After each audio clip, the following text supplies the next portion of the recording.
যদি আপনার জীবনে খুব কষ্ট আসে আর আপনি শুধু বলেন আলহামদুলিল্লাহ, তবে কি ঘটে জানেন?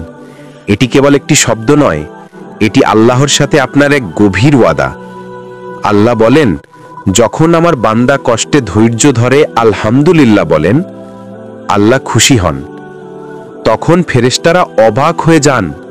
আল্লাহ তাদের জিজ্ঞাসা করেন, আমার বান্দা কেন প্রশংসা করছে? ফেরেশতারা বলেন, হে আল্লাহ, সে তো কষ্টে আছে, তবুও আপনার প্রশংসা করছে। তখন আল্লাহ বলেন, তার জন্য জান্নাতে একটি প্রাসাদ তৈরি করো, যার নাম হবে বাইতুল হামদ। সুবহানাল্লাহ! কষ্টের বিনিময়ে কত বড় পুরস্কার! তাই প্রতিটি কষ্টে বলুন আলহামদুলিল্লাহ, সুবহানাল্লাহ। আপনার সবচেয়ে বড় পরীক্ষাটা কি ছিল, আর কিভাবে আপনি আলহামদুলিল্লাহ বলেছেন? কমেন্টে জানান। এমন অনুপ্রেরণামূলক বার্তা পেতে এখনই সাবস্ক্রাইব করুন।